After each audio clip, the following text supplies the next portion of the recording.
أما بعد فأعوذ بالله من الشيطان الرجيم بسم الله الرحمن الرحيم لقد خلقنا الإنسان في كبد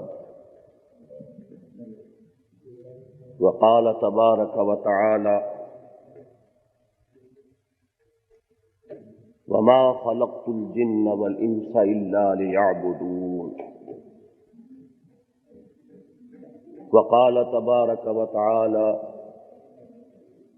وكذلك جعلناكم أمة وسطا لتكونوا شهداء على الناس ويكون الرسول عليكم شهيدا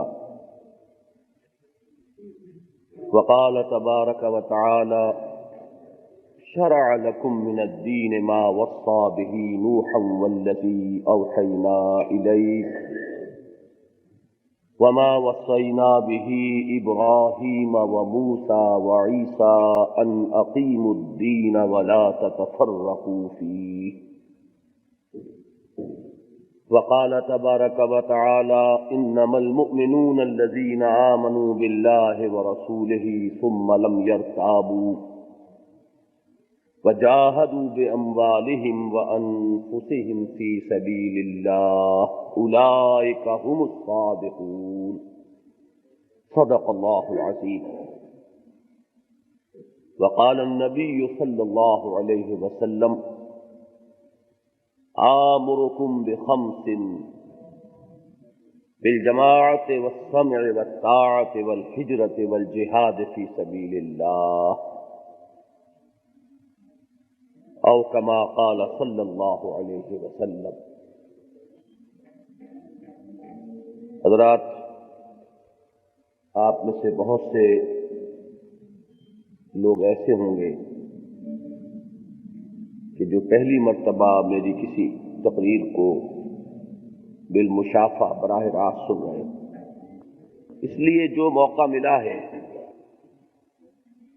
اس پر فطری طور پر یہ خواہش دل میں ہے کہ جامع بات آپ کے سامنے رکھی جائے، دین کے جو تقاضے اور جو ذمہ داریاں ہم پر عائد ہوتی ہیں ان کا بیان ہو، لیکن جامعیت کے ساتھ ہو۔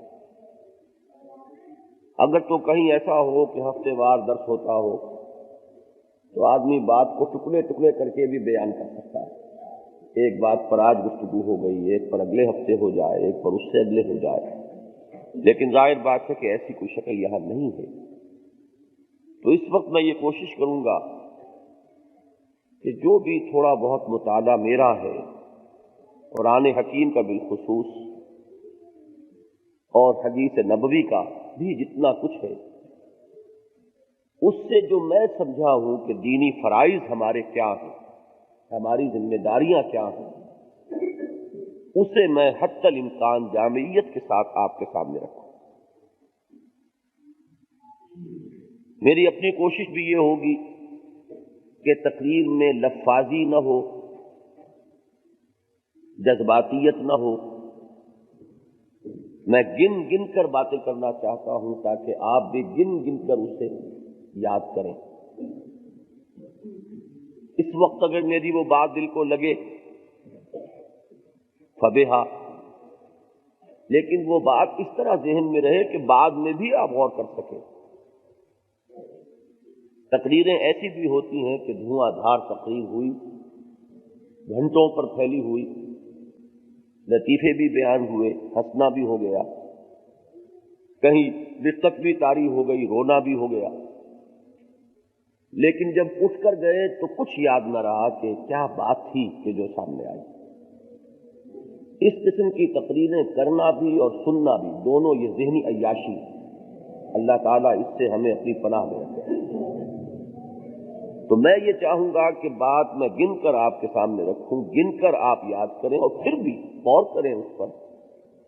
بعد میں اگر معلوم ہو کہ میں نے کوئی بات غلط کہی ہے تو آ کر مجھے بتائیں، لیکن اگر اس وقت بھی اور بعد میں بھی آپ کا دل گواہی دے کہ بات صحیح ہے تو میری طرف سے آپ پر حجت قائم ہو جائے گی۔ بعد میں کچھ کرنا نہ کرنا یہ انسان کا اپنا اختیار ہے۔ دیکھیے، میں بات یہاں سے شروع کر رہا ہوں کہ سورہ بلد میں اللہ تعالیٰ نے کئی قسمیں کھا کر جو بات فرمائی، لا اقسم بہذا البلد وانت حل بہذا البلد ووالد وما ولد، میں ان آیات کا ترجمہ اس وقت نہیں کر رہا، وہ ایک علمی مسئلہ ہو جائے گا کہ ان قسموں سے جو مقسم علیہ ہے، جس بات پر قسم کھائی گئی، اس کا تعلق کیا ہے۔ صرف یہ جان لے کہ کوئی بڑی اہم بات ہے جس پر اللہ تعالیٰ قسمیں کھائے۔ وہ بات کیا ہے؟ لقد خلقنا الانسان فی کبد، ہم نے انسان کو محنت اور مشقت ہی میں پیدا کیا۔ معلوم ہوا کہ انسان کی زندگی محنت اور مشقت میں ہے، یہ اس کا مقدر ہے، کسی انسان کو اس سے مفر نہیں ہے۔ یہ تو غالب کا ایک شعر ہے کہ رنج سے خوگر ہوا انسان تو مٹ جاتا ہے رنج، مشکلیں اتنی پڑی مجھ پر کہ آسان ہو گئی۔ ہم لوگ اتنے خوگر ہو چکے ہیں کہ ہمیں احساس نہیں ہوتا کہ کتنے بوجھوں تلے ہم دبے ہوئے۔ ورنہ یہ ہے کہ اگر آپ گننے بیٹھیں تو ہر انسان پر ذمہ داریوں کا، فرائض کا بہت بوجھ۔ عام طور پر یہ مغالطہ ہمیں ہو جاتا ہے کہ یہ بڑی بڑی کوٹھیوں میں رہنے والے، ایئر کنڈیشن بنگلوں میں رہنے والے، ایئر کنڈیشن کاروں میں چلنے والے، ان کے لیے کوئی محنت نہیں، کوئی مشقت نہیں، یہ مغالطہ ہے۔ ان کے اپنے مسائل ہوتے ہیں، ان کی اپنی پریشانیاں ہوتی ہیں، راتوں کی نیند ان پر حرام ہوتی ہے۔ جو دن بھر محنت کرتا ہے، مشقت کرتا ہے، اینٹیں ڈھوتا ہے یا کشتی چلاتا ہے، وہ رات کو پاؤں پھیلا کر سوتا ہے۔ اور یہ وہ لوگ ہیں کہ نرم گدیلوں پر بھی انہیں نیند نہیں آتی، انہی کو ضرورت پڑتی ہے خواب آور دوائیوں کی۔ ان کی نوعیت مختلف ہے مشقت کی، لیکن یہ کہ لقد خلقنا الانسان فی کبد، اب اس میں تو استثناء ہے ہی نہیں، قاعدہ کلیہ ہے۔ ہم نے انسان کو یا تمام انسانوں کو مشقت ہی میں پیدا کیا۔ اب اگلی بات میں چاہوں گا گنے ایک ایک نقطے کو۔ یہ جو بوجھ ہے اور ذمہ داریاں ہیں ہم سب کے کاندھوں پر، ان کو بنیادی طور پر دو قسم کی ذمہ داریوں میں ہم تقسیم کر سکتے ہیں۔ ایک ذمہ داری یہ ہے یا اس قسم کی ہے کہ اس کا تقاضا ہمارے اندر سے ابھرتا ہے، لہذا کسی کو وعظ اور نصیحت کی ضرورت نہیں ہے۔ پیٹ کھانے کو مانگتا ہے، بھاگ دوڑ کرے گا انسان کوئی نہ کوئی معاش کے لیے، چاہے وہ کشتی چلائے، چاہے اینٹیں ڈھوئے، چاہے قلم چلائے، چاہے دکان پر بیٹھے، چاہے دفتر میں بیٹھے، کرے گا۔ چنانچہ اس کی کوئی ضرورت نہیں ہے کہ آپ واعظ کہیں کہ بھائی کچھ کمایا کرو، کماتے سب ہیں، اس لیے کہ اس کا تقاضا اس کے اپنے اندر ہے، کیا ضرورت ہے کہنے کی۔ اسی طرح دیکھیے انسان میں شہوت ہے، لہذا شادی کرتا ہے۔ گھر گھرستی کی زندگی ویسے غور کریں تو کتنا بڑا بوجھ ہے، اولاد کی پرورش کوئی آسان کام نہیں۔ کسی غریب مرد کو یا کسی غریب عورت کو آپ دیکھیں گے کہ کسی بیمار بچے کو گود میں لیے ہوئے، ہاتھ میں دوا کی شیشی لیے ہوئے 4 گھنٹے تک ڈاکٹر کی دکان پر کھڑی ہوئی، اور کچھ پتہ نہیں کہاں سے وہ لے کر پیسے وہ آئی ہوگی ڈاکٹر کو دوا کے دینے کے لیے۔ یہ جو مشقت انسان جھیلتا ہے، کیوں جھیلتا ہے؟ کہ اس کے اندر ہے اس کا تقاضا۔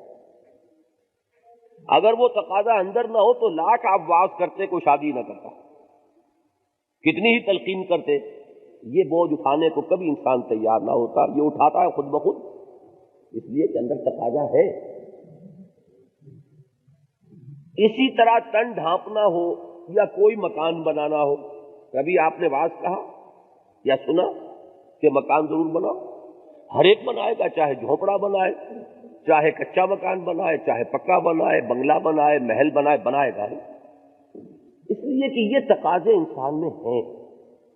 اس کے لیے محنت، اس کے لیے مشقت، اس کے لیے بھاگ دوڑ، اس کے لیے تکلیفیں جھیلنا، یہ انسان از خود کرتا ہے۔ بڑے بوجھ، یہ ان میں سے ہر بوجھ جو ہے بڑی حسرتناک باتیں ہوتی ہیں. کسی نے بڑے چاؤ سے بڑے ارمانوں سے مکان بنایا اور جس دن وہاں پہنچا اسی دن مر گیا.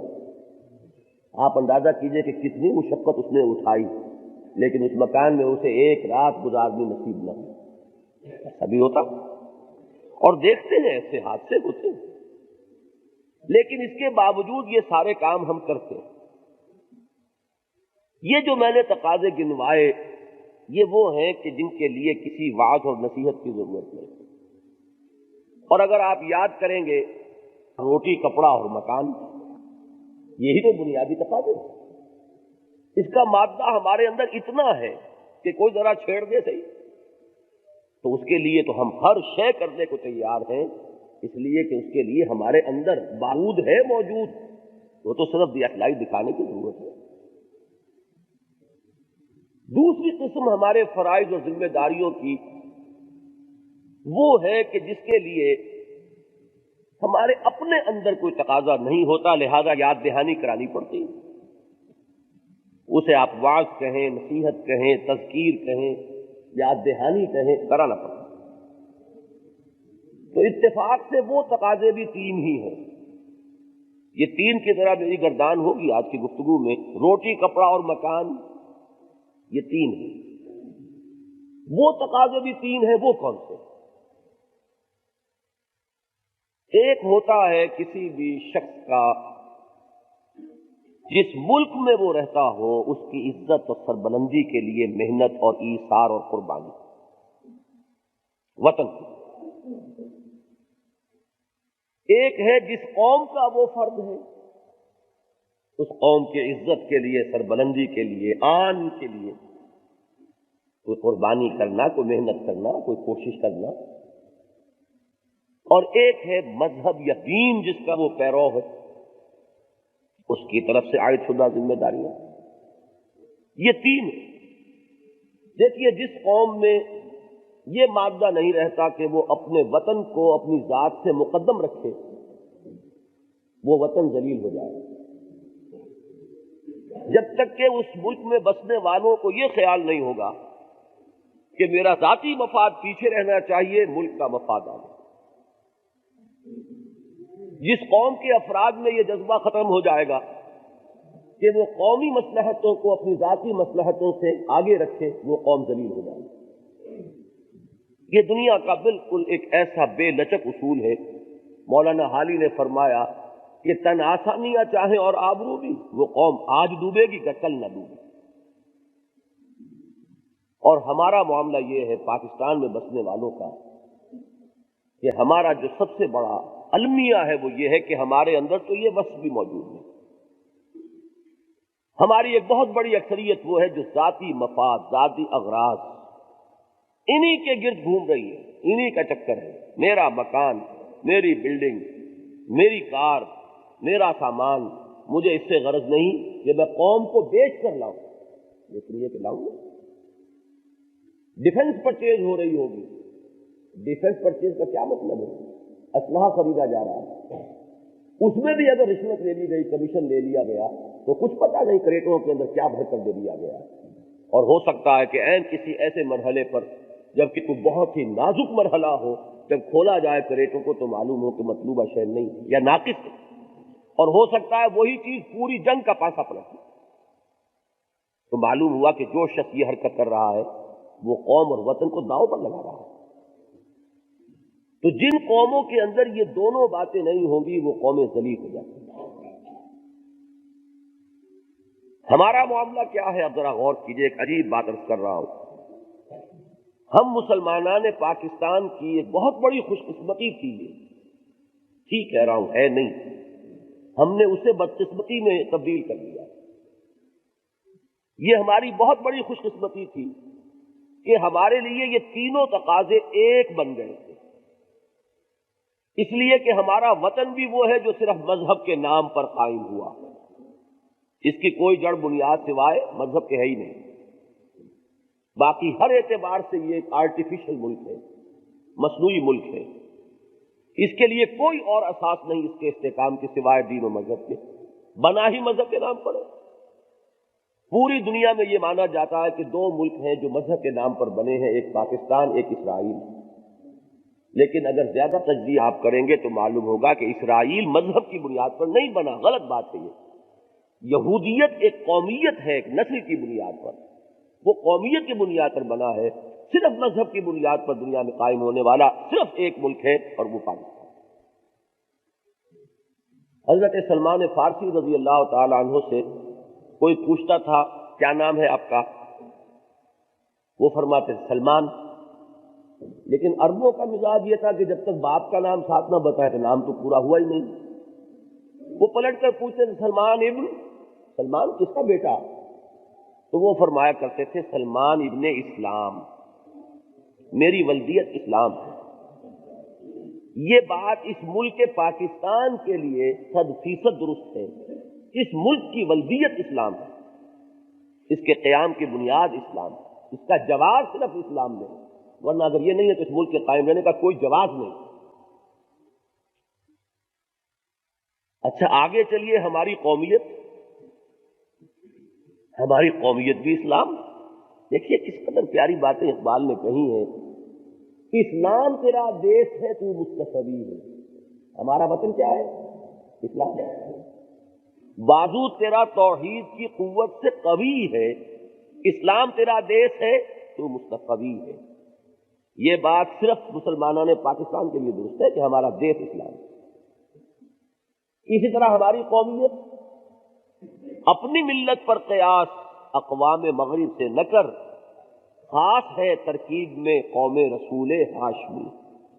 ہماری قومیت بھی دین کی بنیاد پر، اس لیے کہ ہماری قومیت پاکستانی تو ہم لکھ دیتے ہیں پاسپورٹ میں نیشنلٹی پاکستانی، لیکن یہ ہمارا تصور قومیت نہیں ہے۔ ہمارا تصور قومیت تو یہ ہے کہ پوری امت محمد یہ ایک ملت ہے صلی اللہ علیہ وسلم۔ وہ کہیں موریتانیہ کا رہنے والا ہو، میرا ہم قوم مسلمان ہے، کوئی انڈونیشیا کا رہنے والا ہے، ہماری قوم ایک ہے۔ تو معلوم ہوا کہ ہماری قومیت کی بنیاد کیا ہے؟ اسلام۔ اور ہمارا دین کیا ہے؟ اسلام۔ اب آپ بتائیے اس سے بڑی کوئی خوش قسمتی ہو سکتی ہے کہ آپ دین کے لیے کام کیجئے تو قوم بھی مضبوط ہوگی، وطن بھی مضبوط ہوگا۔ ورنہ ذرا تصور کریں آپ، ہندوستان میں بسنے والا ایک مسلمان، اس بیچارے کی جان جس تنگی میں ہے کہ وہ بھی تو ایک ملک میں رہتا ہے کہ نہیں، کوئی گھروندا اس کا بھی ہے ہندوستان میں، کوئی مکان، کوئی اینٹیں رکھی ہوں گی اس نے، اس کی بھی اولاد ہے، اس کا مستقبل اسی ملک سے وابستہ ہے کہ نہیں۔ وطن اس کا ہے ہندوستان، قومیت اس کی اسلام۔ جب کہیں ہندوستان اور پاکستان میں جنگ ہوتی ہے تو پاکستان کے مسلمان کا معاملہ تو جو ہے سو ہے، ہندوستان کے مسلمان کی ہمدردیاں کس کے ساتھ ہوتی ہے؟ پاکستان کے ساتھ۔ کس قدر تضاد کا معاملہ ہے۔ حالانکہ وطن ہونے کے اعتبار سے اس کا تقاضا ہونا چاہیے کہ وہ ہندوستان کے لیے دعا کرے، ہندوستان کے لیے محنت کرے، لیکن دل ان کے پاکستان کے ساتھ۔ تو کس طرح ایک یوں سمجھیے کہ دو متضاد تقاضوں کے اندر ان کی جان آئی ہوئی ہے۔ ہمارے لیے کتنی بڑی خوش قسمتی تھی، پھر کہہ رہا ہوں، انڈر لائن کر لیجیے، تھی کہ ہمارے لیے قومیت، وطنیت، مذہب، دین ایک اسلام۔ اگر اس ایک شے کو ہم مضبوط کر لیتے تو وطن بھی مضبوط ہو جاتا، قوم بھی باعزت ہوتی، سربلند ہوتی۔ لیکن بدقسمتی ہماری کیا ہوئی کہ ہم نے اسی کو کمزور کیا اور کرتے چلے جا رہے ہیں دن بدن۔ زبان سے چاہے کچھ بھی کہیں، نعرے کتنے ہی لگائیں، لیکن یہ کہ واقع عمل کے اعتبار سے دیکھیے جا کر تو معلوم ہوتا ہے کہ دن بدن دور سے دور تر ہو رہا ہے۔ لہذا ہماری قوم بھی کمزور، ہمارا وطن بھی کمزور۔ وہ جو آتا ہے سورہ منافقون میں کہ یحسبون کل صیحۃ علیہم ھم العدو فاحذرھم، وہ حال ہمارا ہے۔ ذرا پتہ کھڑکتا ہے تو ہم سوچنے لگتے ہیں کہ پتہ نہیں یہ ملک رہے گا کہ نہیں رہے گا۔ یہ ہے کہ نہیں ہماری حال؟ ذرا سا کوئی معاملہ ہوا، پتہ نہیں ملک رہے گا کہ نہیں رہے گا۔ کوئی اور دنیا کا ملک ایسا ہے جو اس بے یقینی کی کیفیت میں مبتلا ہو کہ پتہ نہیں ملک رہے گا کہ نہیں رہے گا؟ یہ ہمارا کیوں ہے یہ معاملہ؟ نفاق کی حقیقت کو واضح کرنے کے لیے سورہ توبہ کی ایک آیت فرمایا گیا کہ ان میں کچھ لوگ ایسے بھی ہیں جنہوں نے یہ عہد کیا تھا اللہ سے کہ اے اللہ اگر تو ہمیں دولت دے گا، فراغت دے گا، تو ہم تیری راہ میں خوب خرچ کریں گے۔ لیکن جب اللہ نے ان کو دی دولت تو اب انہوں نے بخل سے کام لیا، وعدے سے پھر گئے۔ فَأَعْقَبَهُمْ نِفَاقًا فِي قُلُوبِهِمْ، تو اس جرم کی پاداش میں اللہ نے ان کے دلوں میں نفاق پیدا کر دیا، بِمَا أَخْلَفُوا مَا وَعَدُوا اللَّهَ عَلَيْهِ، اس جرم کی پاداش میں کہ انہوں نے اس وعدے کی خلاف ورزی کی کہ جو انہوں نے اپنے رب سے کیا تھا۔ میں کانپ گیا اس روز جب میرا ذہن ادھر گیا کہ یہی حال ہمارا ہے۔ ہم نے بحیثیت قوم وعدہ کیا تھا اللہ تو ہمیں آزادی دے دے، ہمیں ایک علیحدہ خطہ زمین دے دے، ہم تیرے دین کو قائم کریں گے۔ 35 برس 35.5 برس ہو رہے ہیں اور ہم نے اس وعدے سے جس طرح خلاف ورزی کی ہے وہ ہر ایک کے سامنے ہے۔ اور یہ نہ سمجھیے کہ یہ کوئی بڑوں ہی کا جرم ہے، میں بھی مجرم ہوں، آپ میں سے ایک شخص مجرم ہے، اس لیے کہ ہمیں فکر جو ہے وہ صرف اپنے مکان، اپنی دکان، اپنے معاملات کی ہے، اپنے غریبانوں میں جھانکی ہے۔ ہم نے یہ سمجھا کہ آزادی اس لیے ہمیں ملی ہے کہ بلڈنگیں بنائیں، ہمیں آزادی اس لیے ملی ہے کہ ہندو چلے گئے کاروبار ہے چمکاؤ اب اس کو، ہم نے سارا یہی تقاضا سمجھا ہے۔ ملازمت میں اب بڑے مواقع ہیں، جن لوگوں کے تصور میں نہیں آ سکتا تھا کہ وہ کبھی کسی افسری گریڈ میں آئیں گے، وہ کہاں سے کہاں پہنچے ہیں۔ ہم نے سمجھا کہ آزادی کا تقاضا صرف ہے، لہذا اس معاملے میں ناکام ہوئے، اور اب ہماری پوری قوم کے اندر نفاق کا مرض جس طرح جڑ پکڑ چکا ہے، اس آیت سے سمجھیے کہ فَأَعْقَبَهُمْ نِفَاقًا فِي قُلُوبِهِمْ بِمَا أَخْلَفُوا اللَّهَ مَا وَعَدُوا عَلَيْهِ، اللہ کے ساتھ کیے ہوئے وعدے سے خلاف ورزی کرنے کا نتیجہ نفاق۔ بہرحال یہ تو ہے ہماری وہ بدقسمتی، لیکن چلیے کچھ پتہ نہیں، وہ جو قرآن مجید میں آتا ہے ان ادری اقریب ام بعید ما توعدون، اے نبی ان سے کہیے کہ مجھے کچھ معلوم نہیں کہ اللہ تعالیٰ کا عذاب جو ہے قریب ہے یا کچھ تمہیں مہلت ملے گی۔ اللہ کرے کہ ہمارے لیے مہلت ہو، اللہ تعالیٰ ہمیں مہلت دے کہ ہم اپنی کوتاہیوں کی تلافی کر سکیں، تو اس کے لیے ضروری ہے کہ ہم سمجھیں کہ دینی فرائض ہمارے کیا ہیں۔ اگر ان کو سمجھیں گے تو ادا کرنے کی بھی اللہ تعالیٰ توفیق عطا فرما دے، اس کی امید ہے۔ سمجھیں گے ہی نہیں تو کیا ہوگا؟ فرض کیجئے کہ ایک شخص کو معلوم ہی نہیں کہ زکوٰۃ فرض ہے، وہ کیسے ادا کرے گا؟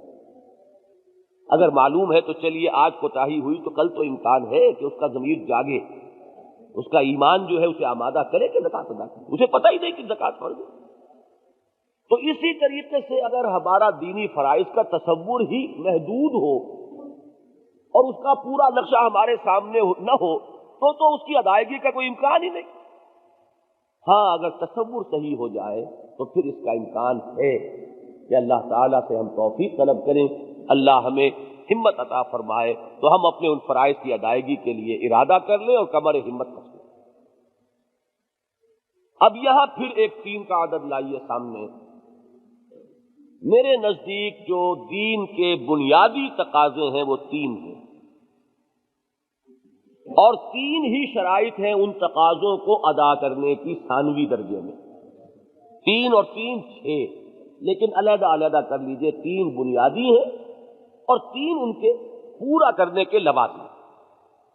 بنیادی تقاضے کیا ہیں؟ سب سے پہلا تقاضا میں نے آیت پڑھی تھی، آج میں نے اسی لیے وہ ایک ایک چیز کے لیے ایک ایک عنوان ابتدا میں آیات جو پڑھی اس کو میں نے لیا۔ فرمایا وَمَا خَلَقْتُ الْجِنَّ وَالْإِنسَ إِلَّا لِيَعْبُدُونِ، میں نے جنوں اور انسانوں کو پیدا ہی اس لیے کیا ہے کہ میری بندگی کریں۔ کیا معنی؟ بندگی کے معنی نمبر 1 یہ کہ ہر انسان پر ذمہ داریوں کا بہت بڑا بوجھ ہے، لَقَدْ خَلَقْنَا الْإِنسَانَ فِي كَبَدٍ۔ نمبر 2 یہ کہ یہ ذمہ داریاں 2 طرح کی ہیں، ایک وہ کہ جن کا تقاضا انسان کے اپنے اندر ہے، لہذا کسی واعظ نصیحت یاد دہانی کی ضرورت نہیں۔ وہ کیا ہیں؟ وہ 3 سمجھ لیں اسی نعرے کے حوالے سے، روٹی، کپڑا اور مکان۔ مکان ہی میں کلبے کو بسائے گا تو شادی بیاہ جو ہے وہ بھی اسی کے تابع ہو گیا۔ دوسرے 3 وہ ہیں کہ جن کے لیے انسان کو نصیحت یاد دہانی واعظ کی ضرورت ہوتی ہے، قومی ذمہ داریاں، وطنی ذمہ داریاں اور دینی ذمہ داریاں۔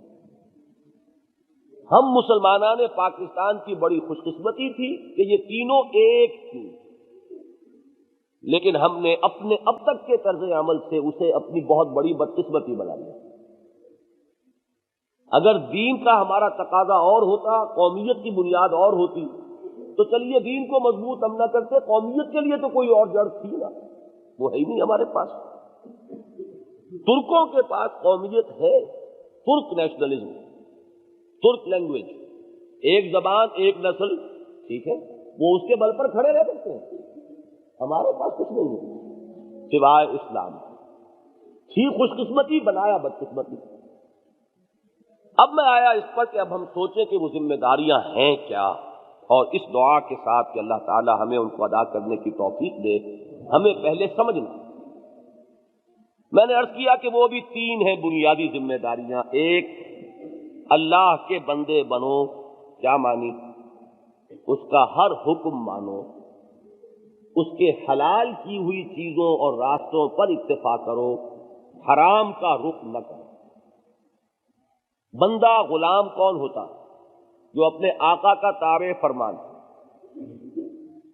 عربی میں عبادت کا جو مفہوم ہے وہ فارسی یا اردو، اصل میں اردو تو کسی زبان کا نام ہی نہیں ہے نا، اردو میں کوئی لفظ عربی کا ہوگا یا فارسی کا ہوگا یا ہندی کا ہوگا۔ تو فارسی کے دو الفاظ جمع کریں گے تو عربی کا ایک لفظ عبادت بنے گا۔ ایک لفظ ہے بندگی، ایک لفظ ہے پرستش۔ بندگی میں تو اطاعت، بندہ غلام، اور پرستش میں ہوتی ہے محبت، پرستار، سمجھے آپ؟ پرست، زر پرست، کیا معنی؟ پیسے سے انتہائی محبت کرنا۔ وطن پرست، وطن سے انتہائی محبت کرنا۔ تو خدا کی پرستش اور خدا کی بندگی، یہ دو چیزیں جب جمع ہوں گی تو لفظ عبادت پورا ہوگا۔ ہم نے انسانوں اور جنوں کو نہیں پیدا کیا مگر اس لیے کہ ہماری بندگی کریں اور پرستش کریں، ہمارا حکم مانیں، ہمارے احکام بجا لائیں، حلال اور حرام کے جو قواعد و ضوابط ہم نے بنا دیے ہیں ان پر کاربند ہوں، ہم سے ہی سب سے بڑھ کر محبت کریں۔ والذین آمنوا اشد حبا للہ، اہل ایمان جو ہوتے ہیں ان کی سب سے زیادہ مضبوط اور سخت محبت اللہ کے ساتھ ہے۔ اس میں اگر آپ غور کریں گے تو یہ بندگی جز وقتی نہیں ہو سکتی، یہ ہمہ وقت اور ہمہ تن ہوتی ہے۔ ملازمت ہو سکتی ہے جز وقتی، اتنے گھنٹے میں آپ کا کام کروں گا اس کے بعد میں آزاد، لیکن غلام جز وقتی نہیں ہوتا۔ غلام تو غلام ہے 24 گھنٹے کا، ہر وقت اسے اپنے آقا کا حکم ماننا ہے، اور کسی حکم کو وہ یہ نہیں کہہ سکتا یہ میں نہیں مانتا۔ یہ غلامی کے ساتھ اس کی مناسبت ہی نہیں۔ تو سب سے پہلا کام یہ ہے کہ اللہ کے بندے بنو، وہی مانا کہ اپنی پوری زندگی میں اللہ کے احکام کی اطاعت کرو اور اللہ ہی کو محبوب حقیقی اور مطلوب اصلی بناؤ۔ اب اس مضمون کو قرآن ادا کرتا ہے بے شمار طریقوں سے۔ کہیں فرمایا ادخلوا فی السلم کافہ، اسلام میں سموچے پورے کے پورے داخل ہو جاؤ۔ یہ نہیں ہو سکتا کہ یہ حکم تو میں مانوں گا، یہ میں نہیں مانتا، یہ بات تو غلط ہو گئی۔ اگر ہم یہ کہیں کہ صاحب نماز تو ہم پڑھیں گے، اللہ کا حکم ہے، اور بالکل ٹھیک اس طرح پڑھیں گے جیسے رسول اللہ نے پڑھی صلی اللہ علیہ وسلم، اس پر ہم جھگڑیں گے بھی، آمین اونچی ہونی چاہیے، کرتے ہیں کہ نہیں جھگڑا؟ رفع یدین نہیں ہوا تو سنت ترک ہو گئی، کرتے ہیں کہ نہیں؟ تو یہ تو بڑے پکے ہم۔ اور اللہ نے فرمایا کہ سود حرام کیا میں نے، اس کی ہمیں پرواہ نہ ہو، کاروبار بھی سودی، اپنے معاملات بھی سودی۔ تو بتائیے یہ دو اللہ ہے کہ کوئی ایک اللہ ہے؟ اگر تو نماز جو ہے وہ کسی بڑے اللہ نے فرض کی تھی اور سود کسی چھوٹے اللہ نے حرام کیا ہے، تب تو طرز عمل درست ہو گیا کہ چھوٹے کو چھوڑو بڑے کی بات بنو۔ اور اگر وہ توحید کا بھی دعویٰ ہو تو توحید کی تو دھجیاں اڑ رہی ہیں۔ اگر آپ نے اللہ کے ایک حکم کو پاؤں تلے رون دیا اور ایک کے لیے آپ بڑے متقی ہیں، تو اس سے زیادہ غیر منطقی اور نامعقول طرز عمل اور کوئی نہیں۔ اسی لیے قرآن کہتا ہے افتؤمنون ببعض الکتاب وتکفرون ببعض، کیا تم ہماری کتاب اور شریعت اور دین اس کے ایک حصے کو مانتے اور ایک کو نہیں مانتے؟ یہ چیزیں بھی تو ہماری ہیں۔ فما جزاء من یفعل ذلک منکم، تو کوئی سزا نہیں ہے اس کی جو یہ کرے گا تم میں سے، یہ طرز عمل اختیار کرے گا، الا سوائے اس کے، الا خزی فی الحیات الدنیا، کہ دنیا کی زندگی میں ذلیل و خوار کر دیا جائے، ویوم القیامت یردون الی اشد العذاب، اور قیامت کے دن شدید ترین عذاب میں پہنچ جائے۔ اس لیے کہ یہ جان لیجیے اللہ کو کفر کے مقابلے میں نفاق سے زیادہ غصہ آتا ہے۔ کبر مقتا عند اللہ ان تقولوا ما لا تفعلون، ایک کھلم کھلا ہے، اس نے کہہ دیا میں مانتا ہی نہیں، قصہ پاک ہو گیا۔ ایک وہ کہتا میں مانتا ہوں اور پھر جھٹائی کرتا، پھر نہیں مانتا، تو یہ چیز جو ہے یہ زیادہ اللہ تعالیٰ کے غضب کو بھڑکانے والی ہے۔ اسی لیے آپ نے قرآن مجید میں پڑھا ہوگا، سورہ نساء میں ہے ان المنافقین فی الدرک الاسفل من النار، آگ کے سب سے نچلے طبقے میں منافقین ہوں گے، اس لیے کہ یہ وہ ہیں جو کہتے کچھ ہے کرتے کچھ ہے۔ تو اب میں اس کی تفصیل میں جاؤں گا تو بہت وقت درکار ہوگا، بات اصولی طور پر سمجھ لیجیے۔ اگر پردے کا حکم اللہ نے دیا ہے اور اللہ کے رسول نے اس کی تلقین کی ہے اور ہم نہیں کرتے تو بات تو وہی آ گئی۔ جس چیز کو حرام کیا ہے ہم نے کسی نہ کسی بہانے سے اس کو حلال کیا ہوا ہے، بہانہ جی کیا کریں گزارا نہیں ہوتا، کام نہیں چلتا، تو اس بہانے سے اگر سود حلال ہو سکتا تو اس بہانے سے پھر وہ جو اپنا جسم بیچتی ہیں فاحشہ عورتیں، ان کے لیے بھی جواز موجود ہے، اس لیے کہ ان کے پاس بھی بڑی مجبوریاں ہیں۔ تازیوں کے دنوں میں وہی سب سے آگے آگے ہوتی ہیں، کالے کپڑے پہنے ہوئے اور جلوسوں کے ساتھ، اور کنڈے اور یہ اور وہ سبیلیں بہت آگے، تو مذہب تو ان کا بھی ہے، لیکن سوال یہ ہے کہ شریعت تو ایک وحدت ہے، دین ایک وحدت ہے، ناقابل تقسیم، ٹیک اٹ اور لیو اٹ، لینا ہے تو پورا لو، چھوڑنا ہے تو جاؤ دفعہ۔ اللہ تعالیٰ کو کچھ جزوی اطاعت قبول نہیں ہے، اطاعت کلی ہو، پوری ہو۔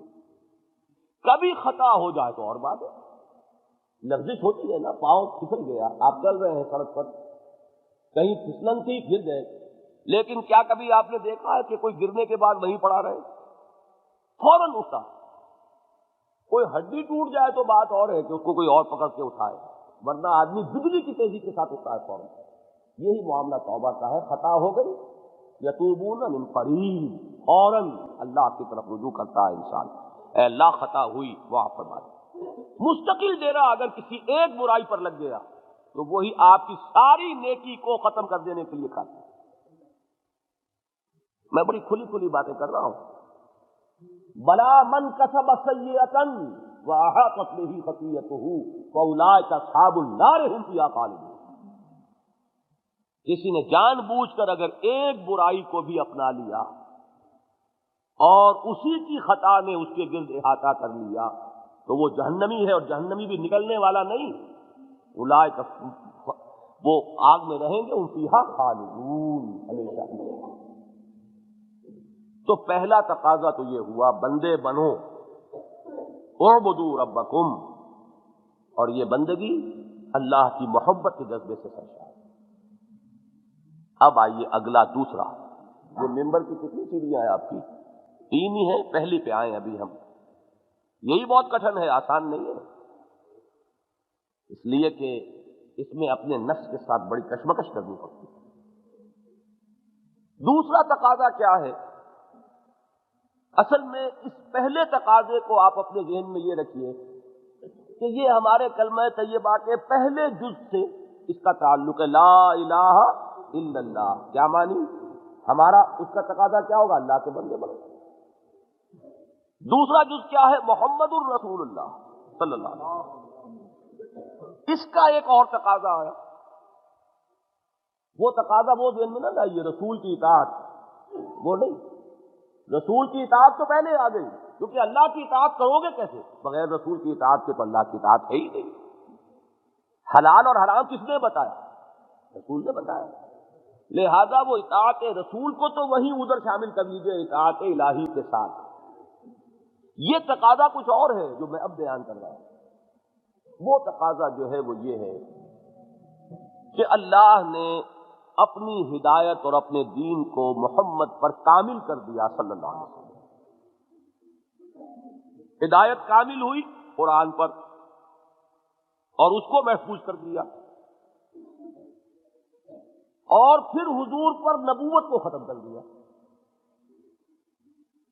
اب جو کار نبوت یا کار رسالت تھا، جس کے لیے 1,20,000 24,000 نبی آئے، کیوں آئے تھے؟ یوں تو نہیں آئے نا، کوئی اللہ کی ہابی تو نہیں تھی یہ معاذ اللہ بھیجتے رہنا، جب چاہا بھیجا جب چاہا بند کر دیا۔ یہ کوئی ایسی بے تکی بات تو نہیں ہو سکتی، اللہ کا معاملہ۔ یہ جو کام وہ کرنے آتے تھے، اب وہ کام محمد کے بعد صلی اللہ علیہ وسلم ذمہ داری ہے امت محمد کی۔ سمجھیے اچھی طرح اس بات۔ رسول کس لیے بھیجے جاتے تھے؟ دین پہنچاؤ، تاکہ لوگ یہ نہ کہہ سکے ہمیں پتہ ہی نہیں تھا۔ اللہ قیامت کے دن جب محاسبہ ہوگا تو لوگ یہ نہ کہہ سکے رسلا مبشرین و منذرین لئلا یکون للناس علی اللہ حجۃ بعد الرسل وکان اللہ عزیزا حکیما۔ ہم نے اپنے رسولوں کو مبشر اور نذیر بنا کر بھیجا تاکہ رسولوں کے بعد لوگوں کے پاس کوئی عذر، کوئی حجت، کوئی دلیل نہ رہ جائے قیامت کے دن پیش کرنا۔ اس مقصد کے لیے رسول آئے۔ تو لوگ تو ختم نہیں ہو گئے، لوگ تو ہیں، اور وہ شیطان لعین بھی ختم نہیں ہو گیا، وہ بھی قیامت ہے۔ بلکہ اب تو اس کے جو چیلے انسانوں میں ہیں وہ اس کے کان کاٹ رہے ہیں، اس سے بڑھ کر شیطان۔ تو اب جو کام رسول کیا کرتے تھے وہ کون کرے گا؟ وہ ہے اب ذمے اس امت کے صلی اللہ علیہ وسلم۔ دیکھیے امتی ہونے کی حیثیت سے جو ہے تقاضا اطاعت نہیں ہے، امتی ہونے کی حیثیت سے یہ تقاضا ہے جو میں آپ کو بتا رہا ہوں۔ وَكَذَلِكَ جَعَلْنَاكُمْ أُمَّةً وَسَطًا لِتَكُونُوا شُهَدَاءَ عَلَى النَّاسِ وَيَكُونَ الرَّسُولُ عَلَيْكُمْ شَهِيدًا۔ ہم نے تمہیں بہترین امت، درمیانی امت وسط بنایا ہی اس لیے ہے کہ تم گواہی دو لوگوں پر اور رسول گواہی دے تم پر صلی اللہ علیہ وسلم۔ یہ میں تھوڑا سا سمجھانا چاہتا ہوں لوگوں پر گواہی دینے کے کیا معنی۔ دیکھیے گواہی جو ہے یہ ایک دو دھاری تلوار ہے۔ گواہی کسی جھگڑے میں ہوتی ہے نا، کسی مقدمے میں، کسی مناقشے میں، تو گواہی کسی کے حق میں ہوگی، کسی کے خلاف۔ ایک فریق کے حق میں گواہی کے معنی لازماً دوسرے کے خلاف، دوسرے کے حق میں گواہی کے معنی لازماً پہلے کے خلاف۔ تو گواہی کا یہ دو پہلو سامنے رکھیے، اور عربی میں حق میں جب بات آتی ہے تو حرف لام آتا ہے، اور خلاف جب بات آتی ہے تو حرف علا آتا ہے۔ ایک بڑی مشہور، بڑی مختصر حدیث اس کے لیے بہت مفید رہے گی بات کو سمجھنے کے لیے۔ القرآن حجت لک او علیک۔ حضور نے فرمایا یہ قرآن حجت ہے یا تمہارے حق میں یا تمہارے خلاف۔ تو گواہی تو یقیناً یا حق میں ہوگی یا خلاف۔ اب یہاں لفظ آتا، دیکھیے قرآن مجید میں آتا ہے کہ قیامت کے دن ہمارے ہاتھ پاؤں اور ہماری یہ کھالیں جو ہیں یہی ہمارے خلاف گواہی دیں گے۔ کوئی صاحب یاد کریں کیا الفاظ ہیں؟ اس وقت ہم کیا کہیں گے؟ لما شہدتم علینا، ہمارے ہاتھ، ہمارے پاؤں، ہماری کھالیں، تم کیوں گواہی دے رہے ہو ہمارے خلاف؟ وہ کیا کہیں گے؟ ہمارے اعضاء، انطقنا اللہ الذی انطق کل شیء، آج ہمیں بھی اس اللہ نے گویائی عطا فرما دی جس نے ہر شے کو گویائی دی۔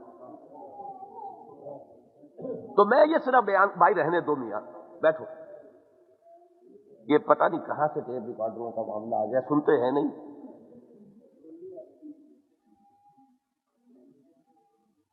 تو یہ جو لفظ آتا ہے اعلیٰ، اس کو سمجھیے کہ یہ خلاف کے لیے آتا ہے۔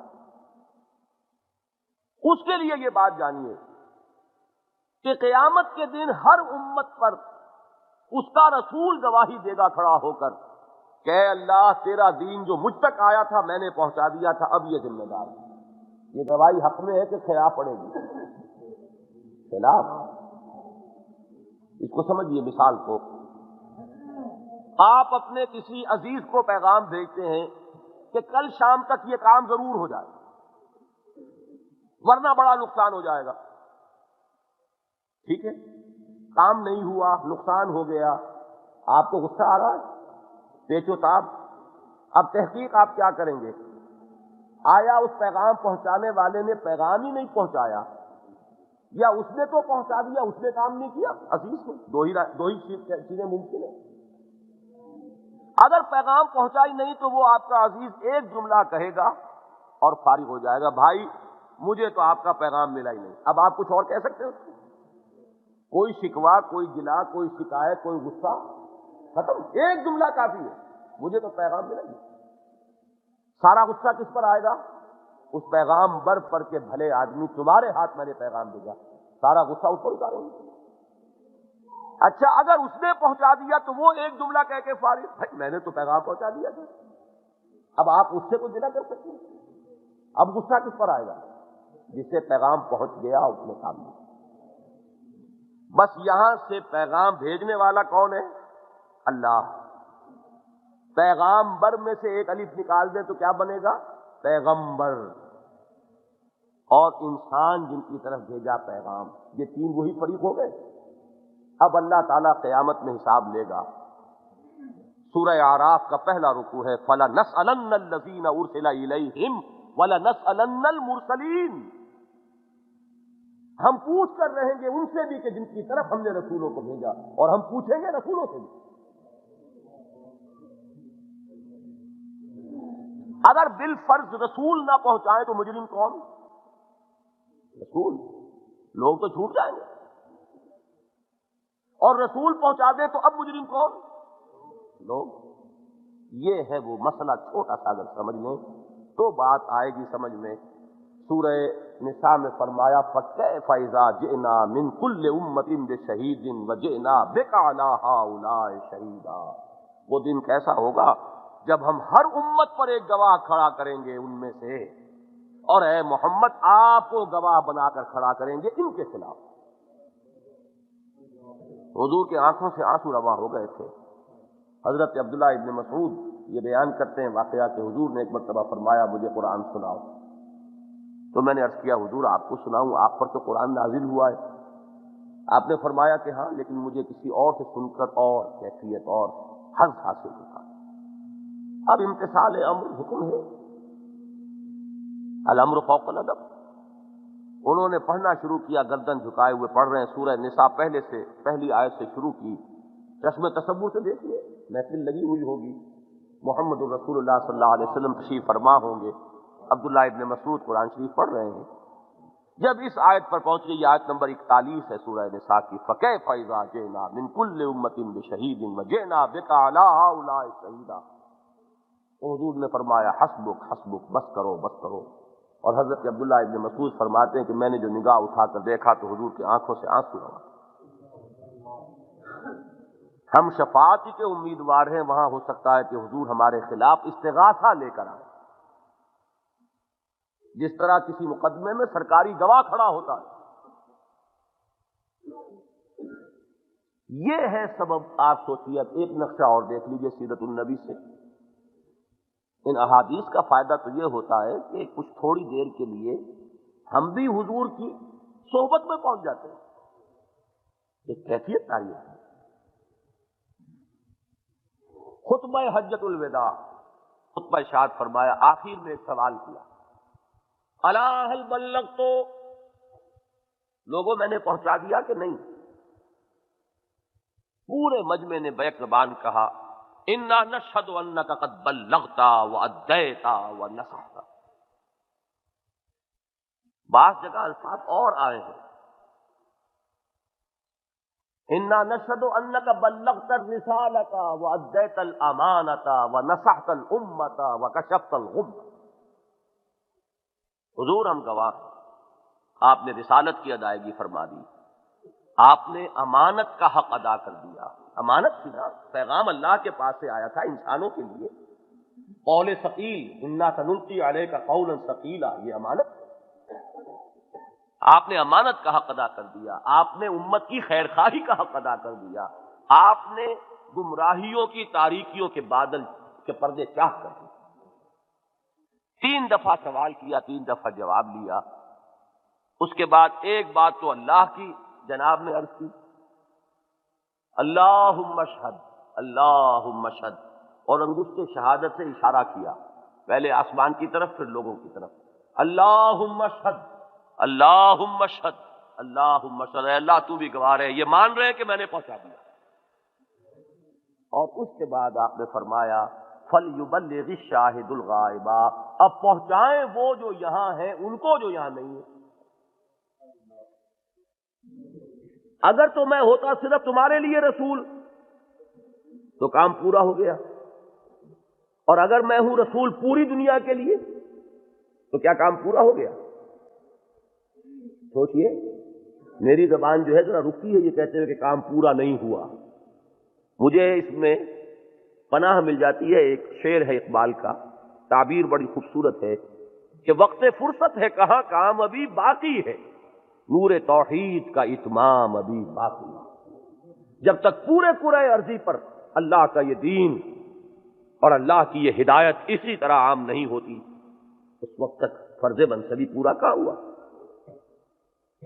یہ ہے وہ فرض جو میرے اور آپ کے کاندھے پر ہے بحیثیت امتی، اگر ہے امتی، یہ بہت بڑا اگر ہے، واقعی امتی ہو انسان تو اس کو سمجھنا ہوگا کہ یہ ذمہ داری ہے جو محمد الرسول اللہ ہمارے کندھوں پر ڈال کر گئے۔ اور کام مشکل ہو گیا کہ نہیں؟ اللہ کے بندے بنو، محمد کے امتی بنو صلی اللہ علیہ وسلم، یعنی وہ عبادت رب پوری زندگی میں اللہ کی اطاعت کاملہ، اور وہ ہوگی اطاعت محمدی کے واسطے سے صلی اللہ علیہ وسلم۔ دوسرے اس پیغام اور اس ہدایت اور اس امانت کو پہنچاؤ جو محمد الرسول اللہ صلی اللہ علیہ وسلم نے تمہیں پہنچائی۔ اب آئیے تیسری بات، 3 میں نے کہی تھی نا بات، یہ تیسری بات جو ہے یہ اصل میں ان دونوں کی تکمیل ہے۔ مثلث ہوتی ہے، اس کو ذہن میں رکھیے، اس کا جو قاعدہ ہوتا ہے اس سے وہ اس کے دونوں سائڈز جو ہیں وہ چلنے شروع ہوئے ایک جگہ پر آ کر مل جاتے ہیں، وہ ایپیکس ہے اس کا، وہ اس کی چوٹی ہے۔ بندگی رب، شہادت علی الناس، لوگوں پر گواہی، حجت قائم کرنا، ان دونوں کا ایک تقاضا ہے، اور وہ تقاضا کیا ہے؟ اللہ کے دین کو بالفعل قائم کرو۔ یہ جو نظام اللہ نے تمہیں دیا ہے اسے قائم کرو، اس لیے کہ بندگی صرف انفرادی نہیں ہے، بندگی اجتماعی بھی بندگی ہے۔ میں پورا بندہ بن گیا، فرض کیجئے اللہ نے مجھے اتنی توفیق دی، میں نے سود بھی چھوڑا، رشوت بھی چھوڑی، ہر چیز چھوڑی، ہر حرام چیز سے میں نے اپنے آپ کو بچا لیا، لیکن اللہ کا حکم تو یہ بھی ہے کہ چور کا ہاتھ کاٹو، وہ میں تو نہیں کاٹ سکتا جب تک کہ نظام قائم نہ ہو، تو میری بندگی بھی ادھوری رہ گئی کہ نہیں رہ گئی؟ اللہ کا حکم تو یہ ہے کہ زانی کو یہ سزا دو، شادی شدہ ہو تو رجم کرو، وہ کیسے ہوگا جب تک کہ نظام قائم نہ ہو؟ پورا اجتماعی نظام جو ہے وہ اس دین کے تابع نہیں آئے گا تو میری بندگی بھی ادھوری رہ جائے گی، میں بھی پورا بندہ کہاں بنا؟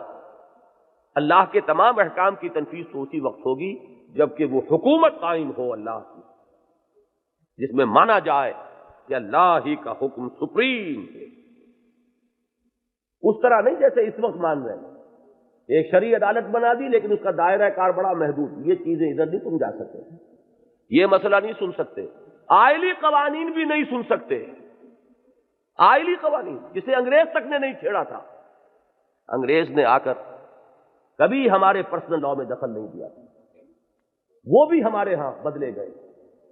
میں یہ کہتا ہوں کہ چلیے، میں کچھ نہیں کہتا کہ اس میں کتنا صحیح ہے کتنا غلط ہے، آپ نے بنائی ہے ایک شرعی عدالت، اس کو سننے کا اختیار تو دیجئے کہ اس میں صحیح کیا ہے غلط کیا ہے، نہیں، یہ آؤٹ آف باؤنڈز ہے، یہ خطرناک ایریا ہے، یہ نہیں سن سکتے، مالی معاملات نہیں سن سکتے، سود کے بغیر تو گزارا ہی نہیں، ساری معیشت سود کی ہے، لہذا اس پر بھی نہیں سن سکتے۔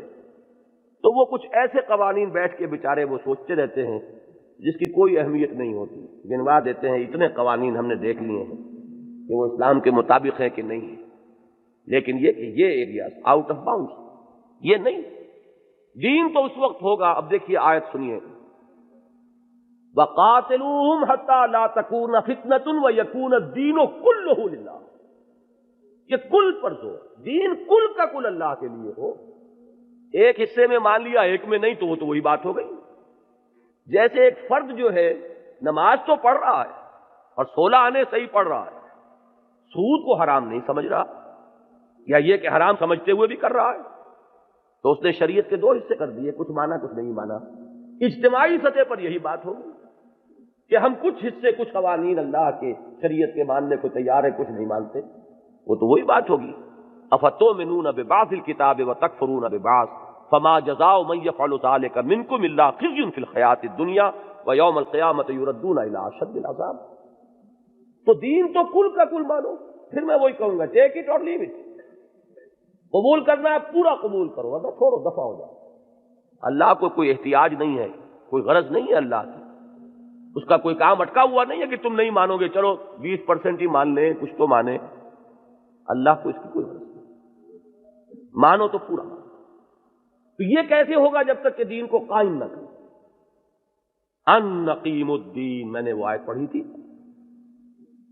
شرع لکم من الدین ما وصی بہ نوحا والذی اوحینا الیک وما وصینا بہ ابراہیم وموسیٰ وعیسیٰ، یہ دین جو ہم نے دیا سب کو، دین تو ایک ہی ہے، دین توحید، اس میں تو کوئی فرق نہیں، شریعت میں فرق ہے، نماز پڑھنے کے طریقے میں فرق ہو گیا، روزے کے احکام میں فرق ہو گیا، دین وہی ہے ایک، آدم سے لے کر محمد رسول اللہ تک، بلکہ این دم تک صلی اللہ علیہ وسلم، اس دین کو قائم کرو۔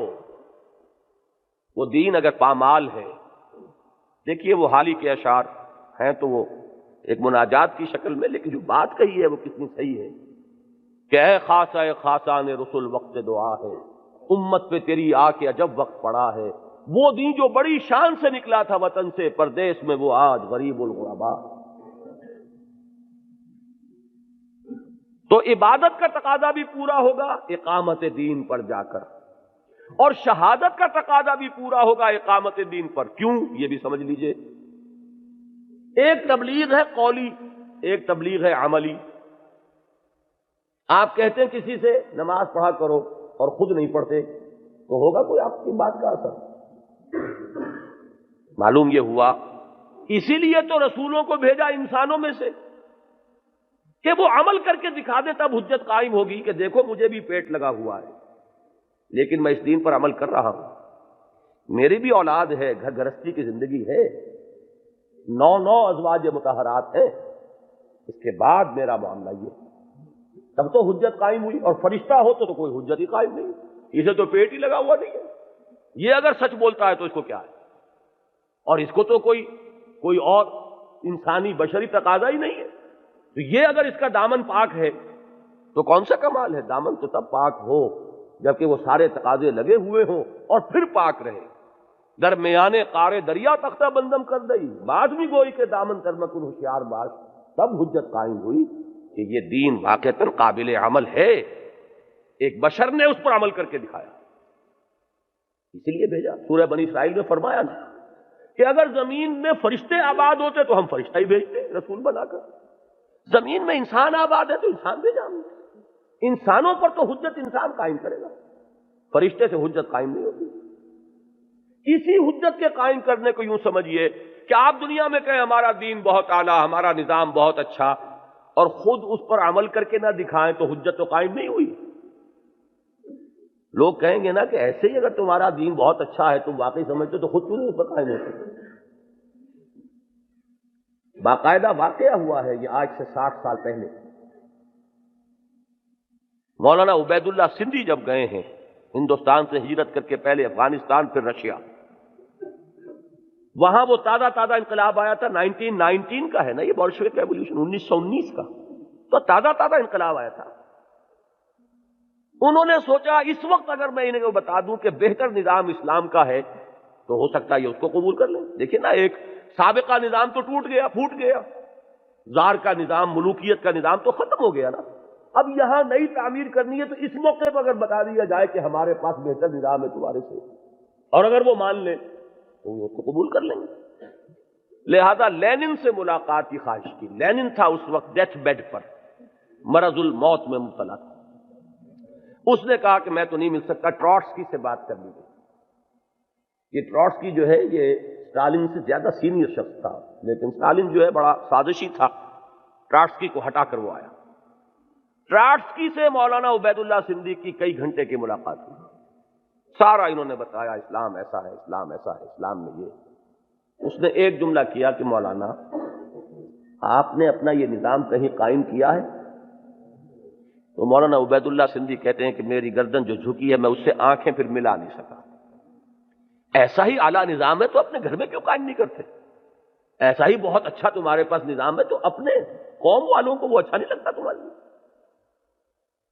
یہ ہے دلیل. اگر آپ اس دین کو قائم کر کے دنیا کو نہیں دکھاتے تو تبلیغ اور شہادت کا حق بھی ادا نہیں ہوتا. کتابیں لکھ دیجئے آپ جتنی چاہیں، بڑی اعلیٰ اعلیٰ کتابیں آج کل دنیا میں ہیں، لیکن جب وہ چلا کر کہیں دکھا دیں گے تب حجت قائم ہو کہ یہ ہے وہ دین، دین محمدی، یہ ہے وہ نظام اسلام کا، اس سے بہتر نظام کوئی نہیں. تو اب تین تقاضے کیا ہوئے؟ بندگی رب، یہ تو لا الہ الا اللہ کا تقاضا ہے. دعوت، تبلیغ، شہادت قائم کر دینا لوگوں پر، شہادت علی الناس، یہ ہے امتی ہونے کا تقاضا. اور ان دونوں کی تکمیل ہوگی کہاں؟ جبکہ اللہ کا دین کسی خطہ ارضی میں بالفعل کامل شکل میں قائم کر کے دکھا دیا. یہ تین تقاضے ہیں. یہ تصور اگر سامنے نہیں ہے، میں آپ سے پورے خلوص کے ساتھ عرض کر رہا ہوں، جس شخص کے سامنے دین کی فرائض کا یہ تصور نہیں ہے، وہ اپنی جگہ بڑا فن خواں بنا پھرتا ہوگا، موحد اور بڑا متبع رسول اور عاشق رسول، لیکن ہو سکتا ہے کہ کسی ایک درجے میں بھی کامیاب ہو. لگا ہوا کسی ایک ہی کام میں. مست رکھو ذکر و فکر صبح گاہی میں اسے، پختہ تر کر دو مزاج خانقاہی میں اسے. لگے ہوئے ہیں لیکن یہ تصور ہی نہیں ہے سامنے. اپنی جگہ پر بڑے نیک، بڑے پارسا، لیکن یہ کہ فرائض تو یہ ہیں. اگر ان کا تصور ہی نہیں تو ادا کیسے کریں؟ تو سب سے پہلی بات تو یہ کہ واضح تو ہو یہ پورا معاملہ. اب آئیے، ان تین چیزوں کو پورا کرنے کے لیے تین چیزیں لازمی ہیں. یہ جو میں نے پہلی تین چیزیں کہی ہیں یہ تو ایسی اٹل ہے. جو بھی صاحب علم ہے، کتاب و سنت سے تعلق رکھنے والا، یہ تو ہو سکتا ہے کہ کسی وجہ سے خاص حلقے میں، کسی خاص مکتب فکر سے متعلق ہونے کی وجہ سے توجہ کچھ اور چیزوں کے اوپر مرتکز رہی ہو، ادھر توجہ نہ ہوئی ہو. لیکن میں اس کا کوئی امکان نہیں پاتا کہ کسی صاحب علم کے سامنے یہ تین باتیں آئیں اور وہ رد کر دیں کہ ایسا نہیں. توجہ کی بات تو دوسری ہوتی ہے. کسی ایک ہی چیز پر توجہ جم گئی ہے، اپنی پوری محنت اسی پر لگائے ہوئی. لیکن یہ کہ یہ بات جب آئے گی بندگی رب، شہادت علی الناس، اقامت دین، اس اقامت دین کے لیے اور بھی بڑے الفاظ قرآن نے استعمال کیے. لِيُظْهِرَهُ عَلَى الدِّينِ كُلِّهِ، ہم نے اپنے رسول کو بھیجا ہے الہدا اور دین حق دے کر، لِيُظْهِرَهُ عَلَى الدِّينِ كُلِّهِ، تاکہ وہ اسے غالب کرے پورے کے پورے دین پر. یہ محمد کا فرض منصبی ہے صلی اللہ علیہ وسلم. تکبیر رب وَرَبَّكَ فَكَبِّرْ، تکبیر کے معنی کیا ہے؟ صرف کہہ دینے سے تکبیر ہو جاتی ہے اللہ اکبر؟ کوئی صاحب علم ہو یا مجھے بتائیں تکبیر کے معنی ہیں یہ؟ اللہ اکبر کہنا یا تکبیر کے معنی اللہ کو بڑا کرنا؟ کیا معنی؟ اس کی بڑائی نافذ کرو، اس کی بڑائی منواؤ، وہ مانا جائے بڑا، اس کا حکم سب سے اوپر ہو. لِتَكُونَ كَلِمَةُ اللَّهِ هِيَ الْعُلْيَا، تاکہ اللہ کا کلمہ سربلند ہو، سب سے اونچا ہو. تب اللہ بڑا ہوا. کہتے رہیے اللہ اکبر، اس سے کیا ہوگا؟ ہاں، ایک شخص اللہ کی اس بڑائی کو قائم کرنے کے لیے میدان جنگ میں آیا ہے، ہاتھ پر ہتھیلی پر اپنی جان لے کر. وہ جب کہتا ہے اللہ اکبر تو لرزہ طاری ہوتا ہے آسمانوں اور زمین پر. لیکن ویسے آپ تسبیح کرتے رہیے اللہ اکبر اللہ اکبر اللہ اکبر کرتے رہیے، کیا فرق پڑتا ہے؟ انگریز نے کوئی خطرہ محسوس نہیں کیا نمازوں نمازیں ہوتی رہیں، اذانوں میں اللہ اکبر کی تکرار ہوتی رہی، بالفعل کون بڑا تھا، اللہ یا انگریز؟ بتائیں نا کون بڑا تھا؟ عدالت میں کس کا حکم چلتا تھا، اللہ کا کہ انگریز کا؟ تو بڑا کون تھا؟ انگریز۔ کہتے رہیے اللہ اکبر، لیکن جب کہنے والوں ہی کو پتہ نہ ہو کہ ہم کہہ کیا رہے ہیں، یہ کلمہ بغاوت ہے، نہیں مانتے ہم کسی کو اللہ سے بڑا۔ کہنے والوں نے یہ کہا، ابوالکلام آزاد نے یہی بہاولپور کی عدالت میں کہا، ہم نہیں مانتے کسی انگریزی حکومت کو، ہم باغی ہیں، اس لیے کہ مسلمان تسلیم کر ہی نہیں سکتا کسی اور حکومت، اگر کرتا تو مسلمان نہیں۔ مجبوری کی بات اور ہے، دل سے اگر تسلیم کر لیا تو اسلام مسلمان ختم۔ اس لیے کہ اسلام کا تقاضا تو یہ کہ اللہ بڑا، دل سے کسی اور کی حکومت کو مان لینا ایمان کی نفی ہو جائے گی۔ مجبوری اور ہے، الا من اکرہ وقلبہ مطمئن بالایمان، وہ بات اور ہے۔ تلوار اگر کسی کی گردن پر رکھ دی ہے تو کلمہ کفر کہہ کے بھی جان بچا سکتے ہو، لات اور عزا کی تعریف کر کے بھی جان بچا سکتے ہو، اس کی اجازت ہے دین میں، لیکن اگر دل میں کہیں یہ بات آ گئی تو معاملہ ختم ہو۔ تو یہ ہے تکبیر رب، وربک فکبر وکبرہ تکبیرا، اسے بڑا کرو جیسا کہ اس کی بڑائی کا حق ہے، اس کی بڑائی مانی جائے۔ تو یہ تین تقاضے ہوئے۔ اب ان کے لیے تین چیزیں ضروری ہیں، یہ میں نے ساری تمہید اس لیے کہی کہ ان میں ہو سکتا ہے کہ کوئی کسی کو کلام ہو۔ میں دیکھ رہا ہوں یہاں اصحاب علم موجود ہیں، اپنا مطالعہ رکھ رہا ہوں پورے وثوق کے ساتھ، لیکن اس میں میں کھلے دل کے ساتھ تیار ہوں گا کہ کوئی شخص مجھے کچھ سمجھا دے کہ یہ معاملہ تم نے غلط سمجھا ہے تو میں اس میں ترمیم کروں۔ وہ تین چیزیں کیا ہیں؟ ان میں سے بھی پہلی چیز میں کسی شک و شبے کی گنجائش نہیں، دو میں ہوگی بات ذرا۔ پہلی چیز ہے جہاد، جہاد جو ایمان کا لازمی تقاضا ہے۔ میں نے آیت پڑھی سورہ حجرات کی آیت نمبر 15، انما المؤمنون الذین آمنوا باللہ ورسولہ ثم لم یرتابوا وجاہدوا باموالہم وانفسہم فی سبیل اللہ اولئک ھم الصادقون۔ مومن صرف وہ ہیں جو اللہ پر اور اس کے رسول پر ایمان لائیں، پھر شک میں نہ پڑیں، یقین اور جہاد کریں اللہ کی راہ میں، اور کھپائیں اس میں اپنی جانیں بھی اور اپنے مال بھی، صرف یہ لوگ سچے ہیں۔ دعویٰ کرنا ایمان کا بڑا آسان اور اس کسوٹی پر پورے اترنا بہت مشکل، لیکن جہاد کے معنی کیا ہے، اس کے مدارج کیا ہیں، وہ بھی سمجھ لیں۔ یہ ان تینوں تقاضوں کے لیے جہاد ضروری ہے۔ جہاد کے معنی ہے کشمکش، جوہد کے معنی کوشش، جہاد کے معنی کشمکش، اسٹرگل۔ اسٹرگل آپ جب بھی انگریزی میں دیکھیں گے اسٹرگل اگینسٹ آئے گا۔ دیکھیے نا کہ یہ دنیا ایک نظریہ آپ کا ہے تو ایک نظریہ کسی اور کا بھی تو ہے، ویکوم تو نہیں ہے نا، خلا تو نہیں ہے کہ آپ جو چاہیں کریں، دوسرے بھی ہیں جن کے نظریات ہیں۔ محمد توحید کی دعوت دے رہے ہیں تو ابو جہل شرک کا علمبردار ہے کہ نہیں؟ تو ٹکراؤ ہوگا کہ نہیں ہوگا؟ تم اپنا سا زور لگاؤ، ہم اپنا سا زور لگائیں گے۔ قرآن مجید میں بار بار آیا ہے، اعملوا علی مکانتکم انی عامل، تم بھی لگا لو زور اپنی جگہ پر۔ محمد سے کہلوایا جا رہا ہے، میں بھی زور لگا رہا ہوں۔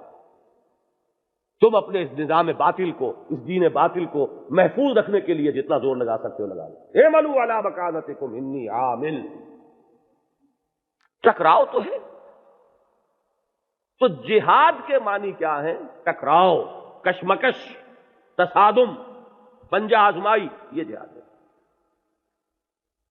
پہلا جہاد ہوگا پہلی سیڑھی پر۔ پہلی سیڑھی کون سی تھی؟ عبادت رب۔ یہاں سے جہاد شروع ہو جائے گا۔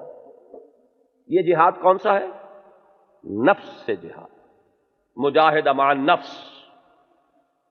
حضور نے فرمایا المجاہد من جاہد نفسہ، مجاہد وہ ہے جو اپنے نفس سے جہاد کرے۔ اس لیے کہ میں نے مان لیا اللہ کو وہ میرا رب ہے، لیکن میرے اندر بھی ایک چھوٹا سا رب ہے، وہ رب ہونے کا دعویٰ کرتا ہے نفس میرا۔ وہ کہتا ہے میں نہیں جانتا کیا اللہ کا حکم ہے، کیا رسول کا حکم ہے، میری مرضی چلے۔ ٹھیک ہے، اذان ہو گئی ہے، آواز آ گئی ہے، لیکن میں چاہتا ہوں سو، اور ہم سو جاتے ہیں. کس کا حکم مانا؟ کس کا حکم پیچھے ڈالا؟ اللہ. معبود کون ہوا؟ نفس. یہ قرآن کے الفاظ ہیں. ارأیت من اتخذ الہہ ہواہ. اے نبی آپ نے دیکھا اس شخص کو، غور کیا آپ نے اس شخص کی حال پر جس نے اپنی خواہش نفس کو اپنا معبود بنا دیا. معبود تو وہی ہے جس کی آپ اطاعت کر رہے ہیں، بندگی کر رہے ہیں. یہاں بندگی کس کی ہو رہی ہے؟ بڑی پیاری بات کہی ہے مولانا روم نے، نفس ما ہم کم طرز فرعون نیست لیکن اراعون ایراعون نیست. میرا نفس بھی فرعون سے کم نہیں ہے، لیکن فرعون کا لاؤ لشکر تھا، فوج تھی، اس لیے وہ زبان سے بھی کہہ بیٹھا انا ربکم الاعلی. کہا کہ نہیں؟ سورہ نازعات میں ہے، میں فقیر درویش ہوں، میرے پاس کوئی لشکر نہیں ہے، لہذا میں زبان سے تو کچھ نہیں کہتا، لیکن میرا اندر سے نفس یہی کہتا. فقیر ہے، اس نے صاف بات کہہ دی ہے، ہم صاف بات بھی نہیں کہتے. انہیں بات صاف کہہ دی ہے، نفس ما ہم کم طرف فرعون. فرعون نے کیا کہا تھا؟ الیس لی ملک مصر، یہ مصر کی بادشاہی میری ہے کہ نہیں؟ کیا مانی؟ میں جو چاہوں گا حکم چلاؤں گا، میں نہیں جانتا کون موسیٰ اور کون اس کا رب. یہی مانی ہے نا.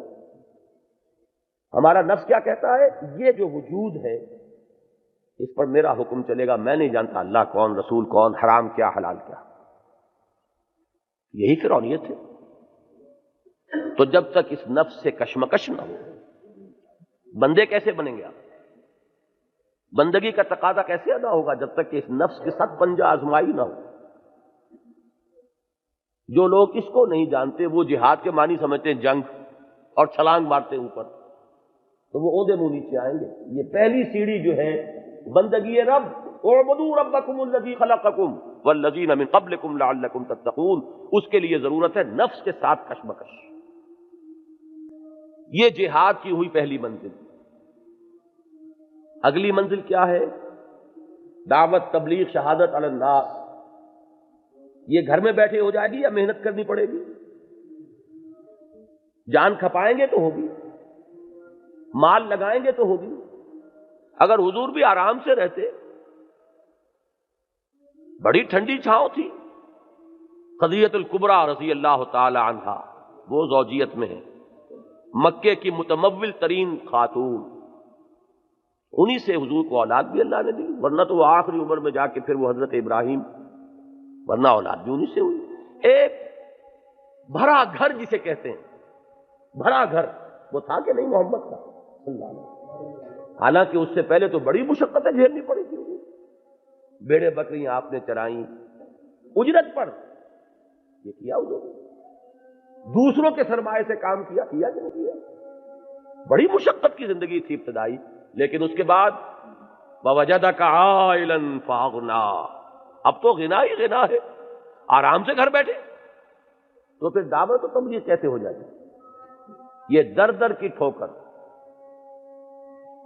کوئی کہہ رہا پاگل ہو گئے، کوئی کہہ رہا ہے مجنون ہے، کوئی کہتا ہے شاعر ہے، کوئی کہتا ہے ساحر ہے، اور محمد لگے ہوئے صلی اللہ علیہ وسلم. دن رات ایک ہے. تب ہوئی دعوت و تبلیغ. یہ ہے جہاد کی دوسری منزل. اسی لیے میں نے جو وہ سورہ حج کی آیت پڑھی نہیں تھی لیکن ذہن میں رکھی ہے، سورہ حج کی آخری آیت ہے اور 17ویں پارے کی بھی آخری آیت ہے، اس لیے لوکیٹ کرنا آسان. وَجَاهِدُوا فِي اللَّهِ حَقَّ جِهَادِهِ. محنتیں کرو، جہاد کرو اللہ کی راہ میں جیسا کہ اس کے لیے جہاد کا حق ہے. آیت طویل ہے لیکن اس جہاد کی غرض و غایت کیا ہے وہ اس آیت میں آگے چل کر بیان ہوئی. لِيَكُونَ الرَّسُولُ شَهِيدًا عَلَيْكُمْ وَتَكُونُوا شُهَدَاءَ عَلَى النَّاسِ.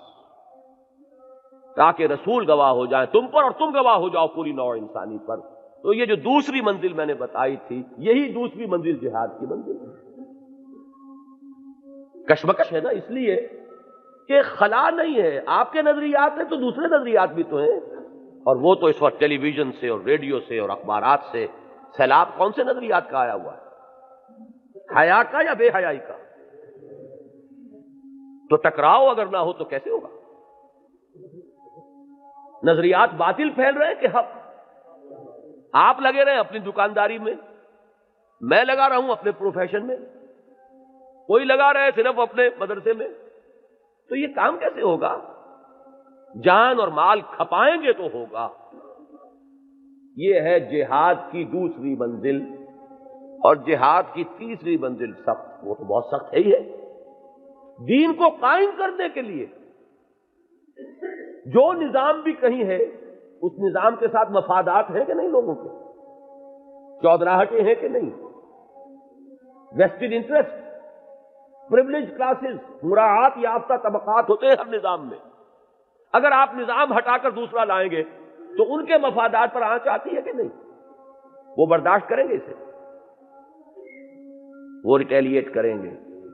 دین کو قائم کرنے کی جد و جہد میں اب مجاہدہ ہوگا، جہاد، اور اس کی آخری منزل ہے قتال، اللہ کی راہ میں جنگ۔ اس لیے کہ ان کی جب تک سرکوبی نہیں ہوگی وہ کبھی راستہ نہیں دیں گے۔ آپ اچھی طرح سمجھ لیجیے، بڑی خطرناک باتیں کر رہا ہوں میں۔ اگر دین قائم ہو سکتا بغیر جنگ کے تو وہ محمد الرسول اللہ قائم کر کے دکھاتے، اور اگر محمد کو بھی جنگ کرنی پڑی ہے تو جان لیجئے کہ کبھی اس کے بغیر دین قائم نہیں ہوگا۔ جو سمجھتا ہے پاگل ہے،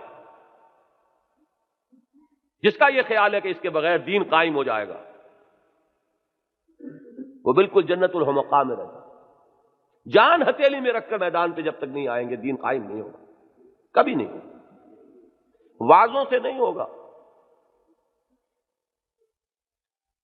سورہ حدید کی آیت نمبر 25، لَقَدْ أَرْسَلْنَا رُسُلَنَا بِالْبَيِّنَاتِ، ہم نے بھیجا اپنے رسولوں کو واضح نشانیوں کے ساتھ۔ وَأَنزَلْنَا مَعَهُمُ الْكِتَابَ وَالْمِيزَانَ، اور ان کے ساتھ ہم نے اتاری کتاب اور میزان۔ کس لیے اتاری؟ لِيَقُومَ النَّاسُ بِالْقِسْطِ، کہ لوگ انصاف پر کاربند ہوں۔ تو انصاف پر وہ تو کاربند ہونے کو تیار نہیں جو اپنے حق سے زیادہ لے رہا ہے، وہ کیسے مان؟ لہذا اگلے الفاظ کیا ہے؟ وَأَنزَلْنَا الْحَدِيدَ، ہم نے لوہا بھی اتارا ہے، فِيهِ بَأْسٌ شَدِيدٌ، اس میں جنگ کی قوت ہے، وَمَنَافِعُ لِلنَّاسِ، لوگوں کے لیے اور فائدے بھی ہیں۔ لوہے سے تلوار بھی بنتی ہے، رائفل بھی بنتی ہے، لوہے سے چمٹا بھی بنتا ہے، توا بھی بنتا ہے۔ یہ منافع للناس ہیں، یہ بائی پروڈکٹس ہیں، یہ ضمنی فوائد ہیں۔ اصل میں لوہا فیہ باس شدید، اور یہ کس لیے اتارا؟ وَلِيَعْلَمَ اللَّهُ مَن يَنصُرُهُ وَرُسُلَهُ بِالْغَيْبِ، اور اللہ دیکھ لے کہ کون ہے اس کے وفادار بندے جو غیب میں ہونے کے باوجود اللہ اور اس کے رسولوں کی مدد کرتے ہیں۔ اللہ کی مدد کیا ہے؟ اس کے دین کو قائم کرو۔ رسول کی مدد کیا ہے؟ رسول کا فرض منصب یہ ہے کہ قائم کریں۔ لِيُظْهِرَهُ عَلَى الدِّينِ كُلِّهِ، اس لیے بھیجا ہے رسول کو، لہذا جو اس کے قائم کرنے میں اس کے دست و بازو بنیں گے وہ اس کے مددگار۔ یا ایھا الذین آمنوا کونوا انصار اللہ کما قال عیسی ابن مریم للحواریین من انصاری الی اللہ۔ یہ 3 درجے میں نے بتائے تھے فرائض کے، اور تینوں درجوں پر مجاہدہ اور جہاد لازم ہے۔ یہ بھی وہ بات ہے جو میں سمجھتا ہوں کہ اس میں کسی اختلاف کی گنجائش نہیں۔ ان اضافی یا ثانوی چیزوں میں نمبر 2 پر ہے جماعت۔ یہ کام ہو سکتے ہیں انفرادی طور پر؟ ابھی میں نے عقلی بات کی ہے، ہو سکتی ہے۔ ایک چیز ہو سکتی ہے، بندگی رب تو انفرادی ہو سکتی ہے۔ مجھے بندہ بننا ہے، مجھے حلال اور حرام پر چلنا ہے، البتہ اس میں بھی سہولت ہوگی جماعت میں۔ اگر چند لوگ مل کر عہد کریں بندگی رب کا تو ایک دوسرے کے لیے مثال بنیں گے، ایک دوسرے کے ساتھی بنیں گے، ایک دوسرے کی ہمت بندھائیں گے۔ اکیلے آدمی کا چلنا بہت مشکل، اس لیے کہ ماحول کا جو رجحان ہے وہ مخالفانہ ہے۔ یہ تو ایسے ہی جیسے سیلاب کا دھارا آ رہا ہو، اکیلے کا کھڑا ہونا مشکل ہے، 10 آدمی ہاتھ میں ہاتھ ڈال کر کھڑے ہو جائیں تو کھڑے رہ جائیں۔ لہذا پہلی سطح پر میں جماعت کو ناگزیر نہیں کہتا، یہ ضرور کہتا ہوں کہ جماعت سے سہولت حاصل ہوتی ہے۔ لیکن اگلے 2 جو ہیں تو ناممکن ہے، جب تک کہ کسی کا دماغ خراب نہ ہو گیا ہو وہ یہ نہیں کہہ سکتا کہ یہ بغیر جماعت کے ہو سکتا۔ اسی لیے فرمایا ید اللہ علی الجماع علیکم بالجماع، اور اس کے ضمن میں حدیث میں نے آج آپ کو سنائی تھی مشکات شریف میں موجود ہے، ترمذی اور مسند احمد کے حوالے سے۔ آمرکم بخمس، مسلمانوں میں تمہیں 5 باتوں کا حکم دے کر جا رہا ہوں۔ ایک روایت میں اضافی الفاظ ہیں اللہ امرنی بہن، اللہ نے مجھے اس کا حکم دیا۔ ویسے تو ہم جانتے ہیں حضور نے جو حکم دیا وہ اللہ ہی کا حکم پہنچایا ہے۔ ما ینطق عن الہویٰ، خواہش نفس سے تو وہ بات ہی نہیں کرتے، ان ہوا الا وحی یوحیٰ، وہ وحی جلی ہو، وحی خفی ہو، وہی ہے۔ لیکن جہاں زور دینا ہے وہاں وضاحت کی، یہ نہ سمجھنا کہ یہ میں کوئی اپنے جی سے کہہ رہا ہوں۔ آمرکم بخمس اللہ امرنی بہن، وہ 5 چیزیں کون سی ہیں؟ بالجماعت والسمع والطاعت والہجرت والجہاد فی سبیل اللہ۔ 5 چیزوں کا حکم دے کر جا رہا ہوں۔ جماعت، اور جماعت کون سی؟ 4 آنے کی ممبری والی نہیں، جس میں کوئی کسی کی سنتا ہی نہیں، جو چیز پسند آئی اس پر چل لیے، جو پسند نہیں آئی جاؤ جی ہمیں اختلاف ہے، بات ختم ہوئی۔ سمع و طاعت، سنو اور اطاعت،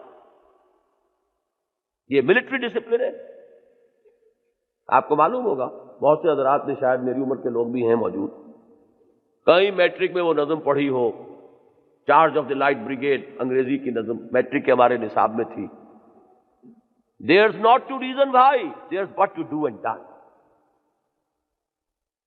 فوج میں کہیں اگر لوگ یہ پوچھنے لگے کہ جناب کمانڈر صاحب پہلے ہمیں بتائیں یہ کیا حکم آپ دے رہے ہیں، کیوں دے رہے ہیں، کیا مصلحت ہے، تو چلے گی فوج؟ وہ حکم صحیح ہو یا غلط تو ماننا پڑے۔ There's not to reason why, there's but to do and done۔ ہمارے ہاں یہ ہوگا کہ اللہ اور اس کے رسول کے واضح احکام کے خلاف کوئی حکم ہوگا تو لا سمع ولا طاعۃ، معروف کے دائرے میں سنو اور اطاعت کرو۔ وہ ڈسپلن جو ہے جب تک وہ نہ ہو اقامت دین ہو سکتی ہے؟ ناممکن۔ یہ تو انقلاب ہے، نظام کو ہٹانا، ایک نظام کو دوسرے نظام کو لانا، اسی کا نام تو انقلاب ہے۔ انقلاب کسی چڑیا کا نام تو نہیں ہے۔ انقلابی جد و جہد تو نہیں ہو سکتی اس کے بغیر جب تک کہ وہ ڈسپلن نہ ہو۔ سمع و طاعت، اور کرنا کیا ہے اس ڈسپلن میں؟ کچھ چیزیں چھوڑنی ہے، کچھ جد و جہد کرنی ہے۔ والہجرت والجہاد فی سبیل اللہ، اور ہجرت کیا ہے؟ حضور سے پوچھا گیا ای الہجرت افضل یا رسول اللہ، آپ نے فرمایا ان تہجر ما کرہ ربک، ہر اس چیز کو چھوڑ دو جو تمہارے رب کو پسند نہیں۔ یہ ہجرت کی حقیقت ہے۔ اور اگر اللہ کا دین قائم نہیں کر سکتے کسی ملک میں، اور دین پر قائم رہتے ہوئے رہ بھی نہیں سکتے، اسے بھی چھوڑ دو، یہ ہجرت کی بلند ترین منزل ہو جائے گی۔ لیکن شروع تو یہاں سے ہوگا، اللہ کا کی جو حرام کی ہوئی شے ہے اس کو چھوڑ نہیں رہا میں، تو وطن کو کہاں چھوڑوں گا، گھر بار کہاں چھوڑوں گا؟ یہ ہے جماعت۔ بدقسمتی سے یہ دور ہمارا، اس میں یہ تصور بالکل ذہنوں سے نکل گیا۔ بس جی اپنے طور پہ کچھ کوشش کر لینی چاہیے، باقی بڑے اس میں پرابلمز ہو جاتے ہیں، بڑے کھکھیڑ ہیں، جماعت بنانی اور یہ کرنی اور وہ کرنی، پھر یہ کہ کوئی کسی کی سنتا نہیں۔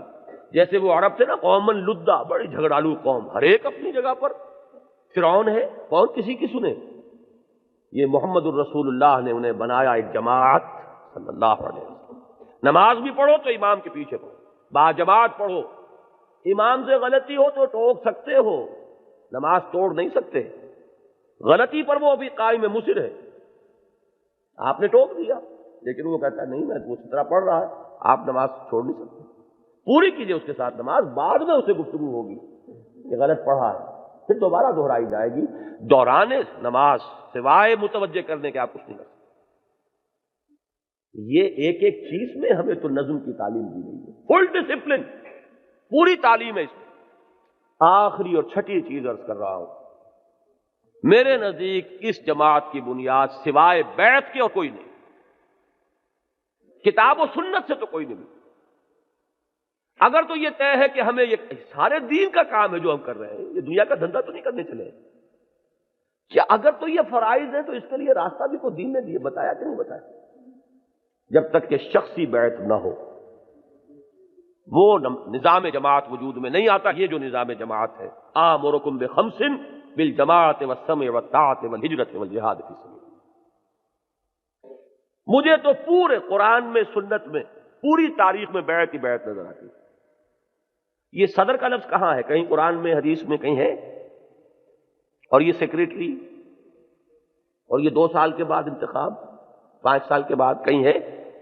ملکی سطح کی بات میں نہیں کر رہا، حکومت کی بات میں نہیں کر رہا، وہ علیحدہ ایک ایشو ہو جائے گا۔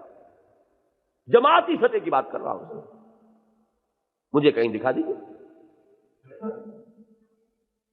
یہاں تو یہ ہے کہ حضور کی اطاعت تو مجرد اس وجہ سے تھی کہ آپ رسول ہیں، کسی مزید بیعت کی ضرورت تھی؟ سوچئے، یہ جو 1400 چل کر مدینے سے گئے تھے، حدیبیہ تک پہنچے تھے، ان میں سے کسی کے بارے میں یہ گمان تھا کہ حضور حکم دیں جنگ کا اور وہ جنگ نہ کرے؟ وہ 1400 یہ بیعت کیوں لے رہے ہیں؟ بتائیے مجھے۔ یہ میرے اور آپ کے لیے رہنمائی ہے کہ دین کا جب کام ہوگا وہ اسی بنیاد پر، ورنہ حضور کو کوئی ضرورت نہیں بیعت میں۔ بیعت عقبہ اولا، بیعت عقبہ ثانیہ، یہ ساری بیعتیں ہو رہی۔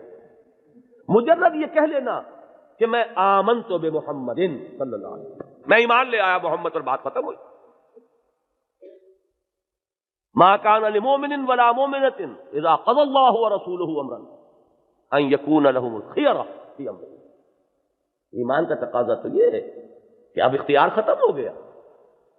یہی حضرت سعد بن عبادہ نے کہا تھا بدر سے پہلے جو مشاورت ہوئی تھی کہ حضور آپ ہم سے کیا پوچھ رہے ہیں؟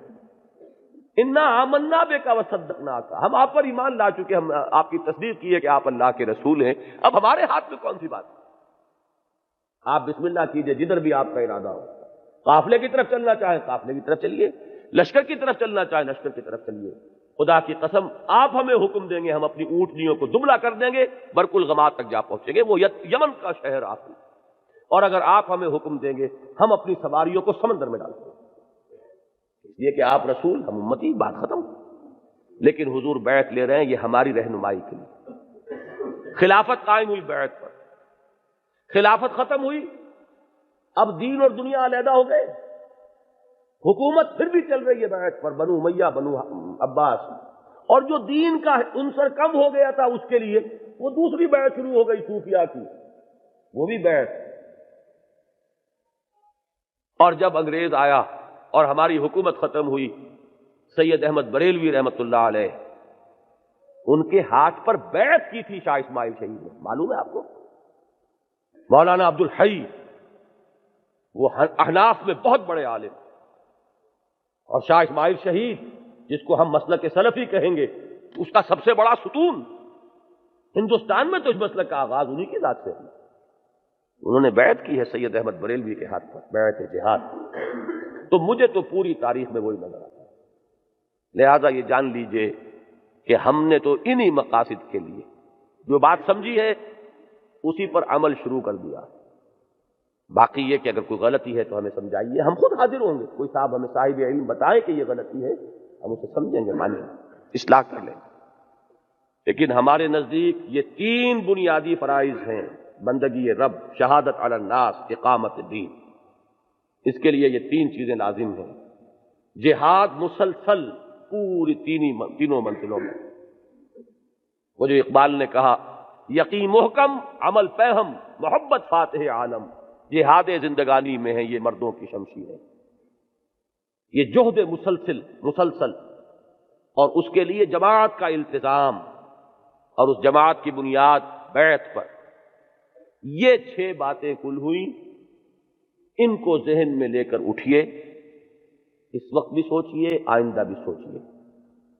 اگر تو بات صحیح معلوم ہو تو عمل کی کوشش کیجئے، غلط ہو تو میری بھی اصلاح کی کوشش کیجئے۔ میری گفتگو تو ختم ہوئی۔ ایک سوال ایک صاحب نے دیا ہے، میرا امتحان بڑا سخت لے رہے ہیں۔ حضور صلی اللہ علیہ وسلم کے والدین کے بارے میں قرآن پاک اور احادیث مبارکہ کی روشنی میں وہ جنتی ہیں یا جہنمی؟ یہ ہیں وہ مسائل جن میں آپ کو الجھایا گیا ہے، ان اصل مسائل سے ہٹانے کے لیے۔ اور آج میرے سامنے بھی آپ وہی جنگل کھول رہے ہیں۔ میں آپ کو کہاں کی طرف متوجہ کر رہا ہوں اور آپ مجھے کون سا راستہ دکھا رہے ہیں؟ لیکن میرے پاس ایک جواب ہے، وہ جواب مجھ سے سنیے، قرآن سے سنیے۔ علمھا عند ربی، مجھ سے اور آپ سے یہ نہیں پوچھا جائے گا کہ وہ جہنمی تھے کہ جنتی، مجھ سے پوچھا جائے گا تم کیا تھے۔ تلک امۃ قد خلت لہا ما کسبت ولکم ما کسبتم ولا تسألون عما کانوا یعملون۔ وہ ایک امت، ایک گروہ، وہ گزر گیا، جو کمایا اس کے لیے، تمہارے لیے وہ ہوگا جو تم کماؤ گے۔ تو میں نے تو سارا زور اس پر دیا ہے کہ میری اور آپ کی ذمہ داریاں کیا ہیں، اس پر سوچیں۔ یہی اڑنگا لگایا تھا فرعون نے حضرت موسیٰ کو، بڑا آخر اتنی بڑا حکومت چلا رہا تھا تو کوئی احمق تو نہیں تھا، کودن تو نہیں تھا۔ اس نے اتنا زبردست اڑنگا لگایا کہ موسیٰ تم ہمارے پاس تو آ گئے، ٹھیک ہے، نہ مانے تمہیں اور بات ہے، لیکن چلیے مان لیں گے تو ہم تو جنتی ہو جائیں گے، ہمارے باپ دادا کا کیا بنے گا؟ ان کے پاس تو کوئی موسیٰ نہیں آیا، بتاؤ، یہی سوال ہے کہ نہیں؟ وما بال القرون الاولی، حضرت موسیٰ نے کیا جواب دیا؟ علمھا عند ربی فی کتاب لا یضل ربی ولا ینسا، اس کا علم میرے رب کے پاس ہے، میرا رب نہ بھولتا ہے اور نہ کہیں ٹھوکر کھاتا ہے۔ مجھ سے تم بات کرو، تمہارے پاس تو آ گیا ہوں نا، اب تم جواب دو۔ وہی بات میں آپ سے کہہ رہا ہوں، میں آپ کے پاس آیا ہوں، یہ میں نے بتا دیا، اس پر بات کی، باقی یہ چیزیں چھوڑیے خدا کے لیے، کہ جس محفل میں جو بات ہو اس سے متعلق سوال کرو۔ میں نے یہ دعویٰ کیا کہ میں مفتی اعظم ہوں پاکستان کا، کہ سارے فتوے مجھ سے آپ لینے شروع کر دیں، بتائیے۔ حضور نے کیا جواب دیا سورہ بنی اسرائیل میں؟ لوگوں نے کہا کہ یہ کر کے دکھاؤ، یہاں پر فوراً ایک چشمہ برآمد ہو جائے مکے کے سنگلاخ زمین میں، تم مان لیں گے تم رسول ہو۔ فوراً ایک یہاں باغ انگوروں کا اور کھجوروں کا، پھر مان لیں گے رسول ہو۔ ذرا آسمان پہ چڑھ کے دکھاؤ، پھر مانیں گے رسول ہو۔ اور ویسے نہیں مانیں گے، نیچے اترو تو کتاب لے کر اترو۔ تم کہتے ہو نا قرآن نازل ہو رہا ہے، تو ہمیں نظر آئے کہ تم کتاب لے کر پھر مان لیجیے۔ جواب کیا دلوایا؟ قل سبحان ربی هل کنت الا بشرا رسولا، اے نبی کہہ دیجئے میرا رب پاک ہے، میں نے دعویٰ اللہ ہونے کا تو نہیں کیا، یہ کام تو اللہ کے ہیں جو مجھ سے مانگ رہے ہو تم، اللہ کر سکتا ہے یہ، لیکن میں نے اللہ ہونے کا دعویٰ تو نہیں کیا۔